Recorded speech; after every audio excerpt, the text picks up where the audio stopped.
you kindly. And thank you, Kelsey, the lovely introduction. Good grammar. I am personally delighted to be here tonight to honor my own very favorite star, Miss Mary Tyler Moore.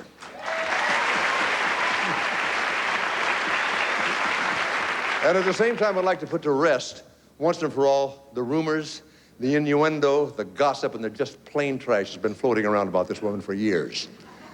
I was working on the Dick Van Dyke Show for 177 episodes with Mary during the years these stories first began to crop up. I remember clearly our creator slash writer slash producer slash Carl slash Reiner saying one day to everyone within earshot, gee, that Mary is nice.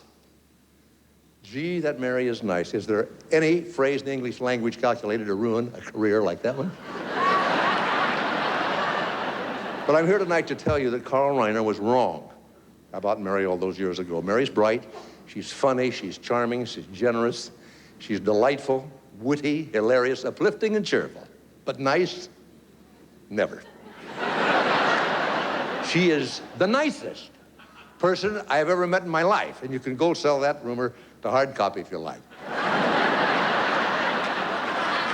And now here's the real life, true life, honest to goodness, no kidding around, story of America's sweetheart, Mary Tyler Moore. Well, I'm looking for life raw and real. I'm going to be an actress on the stage. Along with Lucille Ball and Carol Burnett, Mary Tyler Moore is part of an elite group of women who made television comedy what it is today. Read it. All right. Out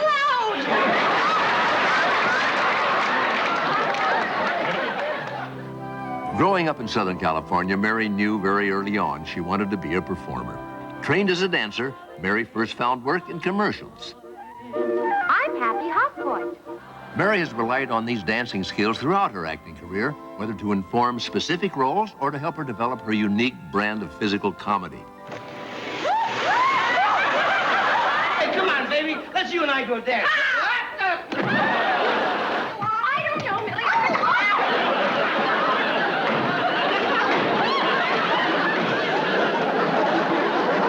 Mary quickly jumped from commercials to guest appearances on hit shows, including Hawaiian Eye and 77 Sunset Strip.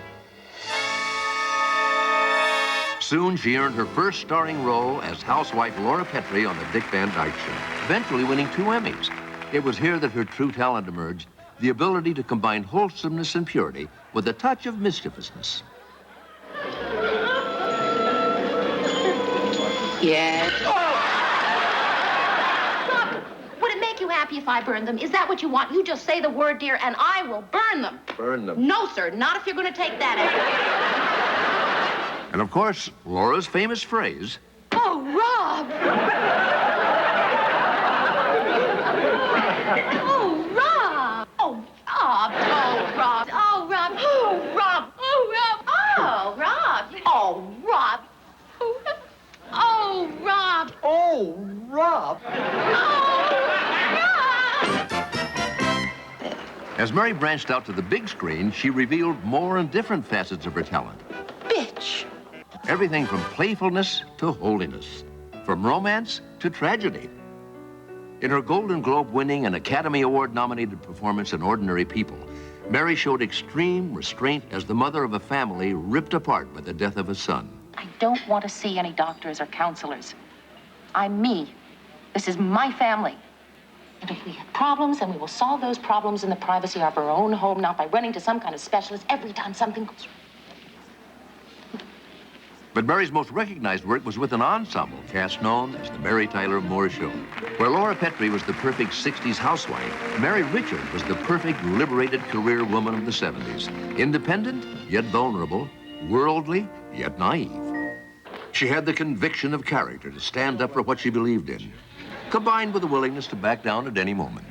Well, I'll just have to go to jail, that's all. It's the right thing. It's the honorable thing. It's the only thing. There's just one problem. I don't want to go to jail. I'm afraid to go to to jail. I've never been to jail, Mr. Grant. I never even had to stay after school. Chuckles the Clown brought pleasure to millions. The characters he created will be remembered by children and adults alike. Peter Peanut, Mr. Fee-Fi-Fo, Billy Banana, and my particular favorite, Aunt Yoo-Hoo.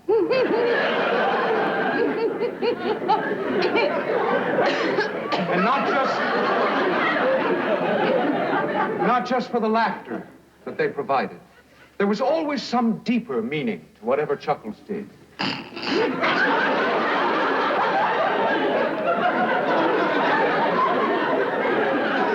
Mr. Fee-Fi-Fo would always pick himself up.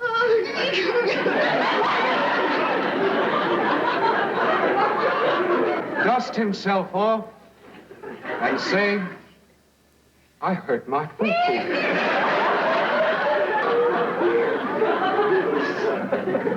And what did Chuckles ask in return? A little song? A little seltzer down your throat. Mary was more than just a funny character he spent time with every week. She was a very real and potent role model. And after 7 years, when the Mary Tyler Moore Show went off the air, we felt like we were losing a friend. Mr. Grant, could I say what I wanted to say now? Well, I just wanted you to know that sometimes I get concerned about being a career woman. I get to thinking my job is too important to me. And I tell myself that the people I work with are just the people I work with, and not my family. Thank you for being my family.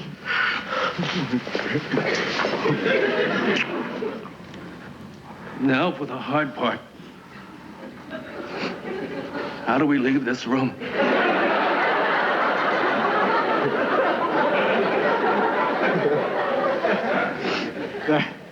That's not so hard. Remember what Ted said? What is that, Lou? It's a long way to Tipperary. It's a long way to go. It's a long way to Tipperary, to the sweetest girl I know. Goodbye to Piccadilly. Farewell, Leicester Square. It's a long, long way to Tipperary, and my heart's right there. It's a long way to Tipperary. It's a long way to go. It's a long way to Tipperary, to the sweetest girl I know. Goodbye to Piccadilly. Farewell, Leicester Square. It's a long, long way to Tipperary, and my heart.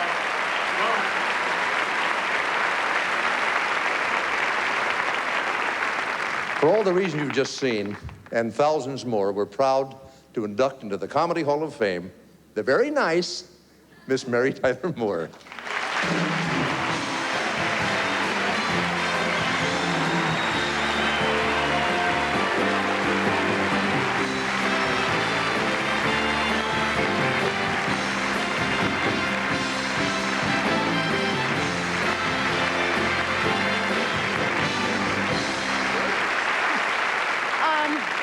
I have been blessed with an abundance of brilliant and creative individuals who not only know what's funny, but also what is very human and universal.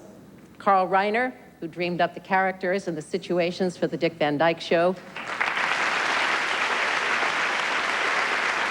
Through Jim Brooks and Alan Burns, who brought a wide-eyed but spunky young woman to that mythical newsroom in Minneapolis.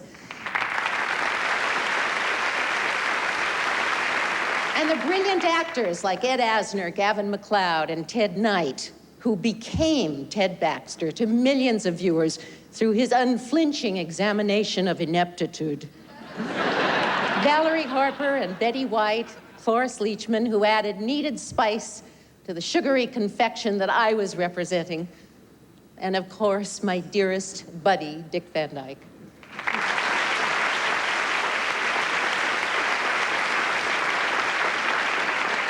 I must thank Grant Tinker, who gave up a promising future as a tennis bum to guide my career through the shark-infested waters of television.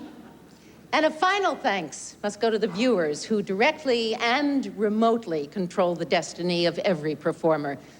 More often than not, you've given me the finger of approval. The thumb facing skyward. Thank you, Hall of Fame. Thank you, Dad and Bertie. And thank all of you for allowing me to become more than a pair of legs that talk. The second annual Comedy Hall of Fame continues with the induction of Richard Pryor and Shirley MacLaine. Second